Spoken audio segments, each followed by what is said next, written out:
المجالات.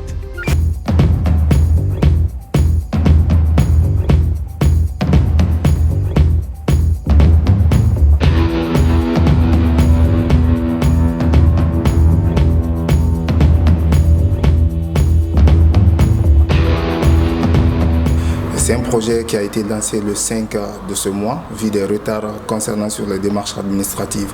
Et depuis le lancement du projet jusqu'à nos jours, on a eu la chance de rencontrer des victimes, des présumées victimes qui étaient dans les situations d'arrestation de la part des officiers de police. On a eu à enregistrer des vidéos et aussi des fiches de questionnaires sur lesquelles on s'est inspiré pour faire le travail de groupe. Donc les démarches ont été effectuées, on a sillonné un peu vers le nord, de Tanger, Tétouan. Partout, on a appris qu'il y a eu des personnes. Mais il s'avère qu'on a été victime on a été confronté par quelques difficultés qui est là parce que la plupart des personnes qui ont été victimes de la situation refusent de témoigner sous peur de ne pas être traquées par la police ou de ne pas être victimes d'une autre arrestation. Ce sont ces difficultés que nous avons eu à rencontrer. Par contre, il y a d'autres personnes qui ont eu le courage, malgré qu'avec des pressions et autres consorts, certains quand même ont eu le courage de se porter témoins et pour venir nous témoigner la situation dans laquelle ils ont été, comment ils ont été arrêtés, tout ça là.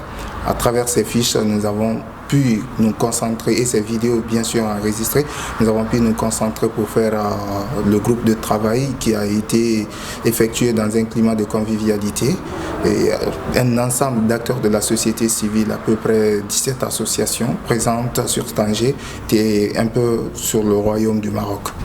Donc après la présentation, la dernière journée c'était aujourd'hui, ça s'est soldé par la présentation du mini-projet, le rapport que nous avons rédigé tout au long de ce mois, on a proposé et il y a eu aussi des suggestions de la part.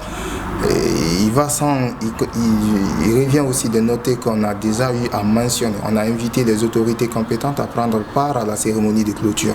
Mais comme on le sait toujours, c'est très très difficile d'avoir même mis sur eux ou surtout de les avoir dans ces genres d'activités pareilles. Mais néanmoins, après la clôture d'aujourd'hui, nous tenons aussi jusqu'à après, dans ces 2 jours qui viendront peut-être au courant de la semaine prochaine, effectuer un déplacement, partir à leur rencontre et déposer le rapport de notre projet, et en espérant qu'il y aura une suite favorable.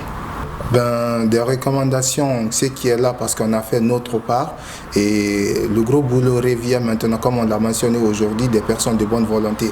Parce que faire ces enquêtes, on espère que ça va aller dans la lenteur, mais s'il y a un soutien de la part de l'Union européenne, ça sera un atout favorable, et surtout que ce soit de l'Union européenne ou de la part des institutions internationales. Donc si après ce travail mené sur le terrain, on remonte l'information et qu'ils prennent à travers les vidéos qu'on les enverra et les rapports, ensuite bien sûr des images, et qu'ils prennent ces images, ils les remontent, on est sûr et certain que ça pourra avoir un impact sur le projet.